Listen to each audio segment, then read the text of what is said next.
wabarakatuh. Kami perwakilan dari kelompok 1 ingin mempresentasikan tentang akuntansi investasi pemerintah. Nama kelompok Ayani, Siska Yuliani, Rohati, Putri Reka Melisa, Eva Solina. Investasi adalah kegiatan pemerintahan menanamkan uangnya dalam bentuk penyertaan modal atau pembelian surat utang dalam rangka memperoleh manfaat ekonomi atau sosial. Aset yang dimaksudkan untuk memperoleh manfaat ekonomi seperti bunga, dividen, dan royalti, atau manfaat sosial sehingga dapat meningkatkan kemampuan pemerintah dalam rangka pelayanan kepada masyarakat. Bentuk investasi: deposito, sertifikat Bank Indonesia, surat utang, dan obligasi BUMN atau BUMD. Penyertaan pada BUMN atau BUMD. Penyertaan pada badan usaha lainnya. Selanjutnya, investasi jangka pendek. Diharapkan dapat segera dicairkan dan dimaksud untuk dimiliki selama setahun atau kurang. Yang pertama, ditunjukkan dalam rangka manajemen kas. Yang kedua, berisiko rendah atau bebas dari perubahan atau pengurangan harga yang signifikan. Yang ketiga, deposito berjangka waktu 3-12 bulan dan atau yang dapat diperpanjang secara otomatis. Keempat, pembelian surat utang negara SUN pemerintahan jangka pendek oleh pemerintahan pusat maupun daerah dan pembelian sertifikat Bank Indonesia SBI. Selanjutnya, investasi jangka panjang. Yang pertama, permanen. Yang kedua, tidak dimaksudkan untuk diperjualbelikan. Yang ketiga, untuk mendapatkan dividen dan atau pengaruh signifikan dalam jangka panjang dan atau menjaga hubungan kelembagaan. Selanjutnya, pengakuan investasi. Kemungkinan manfaat ekonomi dan manfaat lainnya atau jasa potensial di masa yang akan datang atas suatu investasi tersebut dapat diperoleh pemerintah. Yang kedua, nilai memperoleh atau nilai wajar investasi dapat juga secara memadai. Yang ketiga, jangka pendek. Ini contohnya ya, yaitu rumusnya investasi jangka pendek, kas daerah, pengeluaran pembiayaan, estimasi perubahan sal.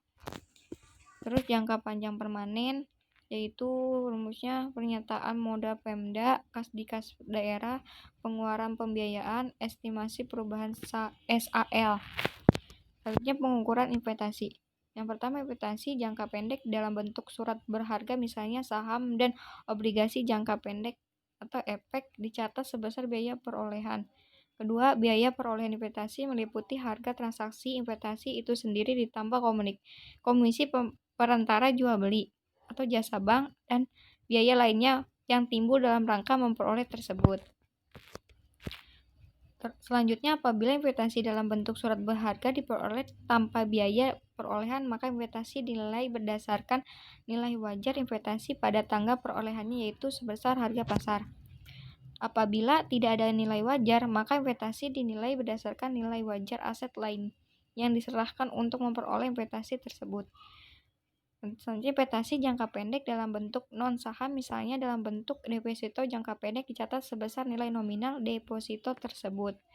Investasi jangka pendek dalam bentuk non-saham, misalnya dalam bentuk deposito jangka pendek dicatat sebesar nilai nominal deposito tersebut.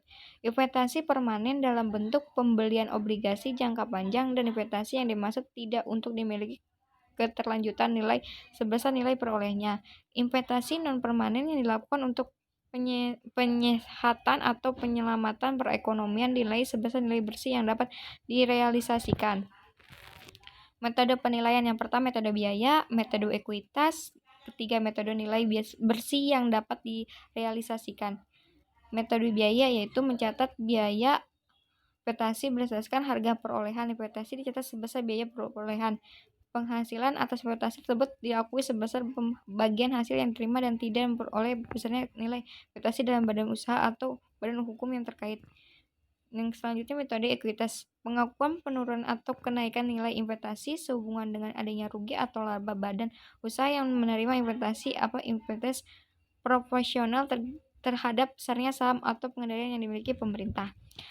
Terus pemerintah dicatat investasi awal sebesar biaya perolehan dan ditambah atau dikurangi sebesar sebagian laba atau rugi pemerintahan setelah tanggal perolehan. Metode nilai yang dapat direalisasikan, yaitu metode nilai bersih yang dapat direalisasikan digunakan terutama untuk pemilikan yang akan dilepas atau dijual dalam jangka waktu dekat.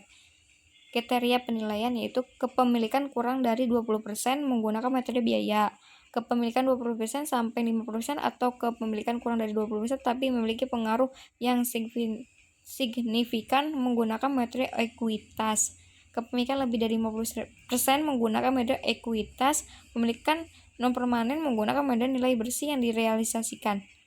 Selanjutnya pengakuan hasil investasi. Hasil investasi yang diperoleh dari investasi jangka pendek antara lain berupa bunga deposito, bunga obligasi, dan dividen tunai. Kas dividen dicatat sebagai pendapatan. Hasil investasi berupa dividen tunai, kas dividen yang diperoleh dari PMP yang mencatatnya menggunakan metode biaya dicatat sebagai pendapatan hasil investasi, metode ekuitas dicatat sebagai pendapatan yang lulus pengurangan nilai investasi pemerintah. Hasil investasi berupa dividen saham, stok dividen yang diperoleh dari PMP yang catatnya menggunakan metode biaya dicatat sebagai penambahan jumlah investasi. Metode ekuitas tidak dapat dicatat karena penambahan jumlah investasi sudah dicatat pada suatu umumkan laba. Pelepasan dan pemindahan. Pelepasan investasi pemerintahan dapat terjadi karena penjualan, pelepasan hak karena peraturan pemerintah dan lain sebagainya. Perbedaan antara hasil pelepasan investasi dengan nilai tercatatnya harus dibebankan atau dikreditkan kepada keuntungan atau kerugian pelepasan investasi. Keuntungan atau kerugian pelepasan investasi disajikan dalam laporan operasional. Ketiga, pengungkapan.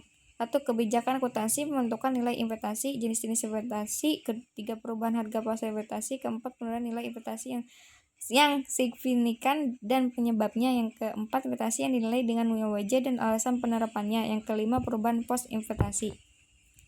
Sekian dari kelompok kami, kurang lebihnya mohon maaf. Apabila ada pertanyaan silakan tulis atau bertanya di kolom. Terima kasih. 1, 2, 3. Sekian dari kelompok kami, kurang lebihnya mohon maaf. Wassalamualaikum warahmatullahi wabarakatuh. Bye bye.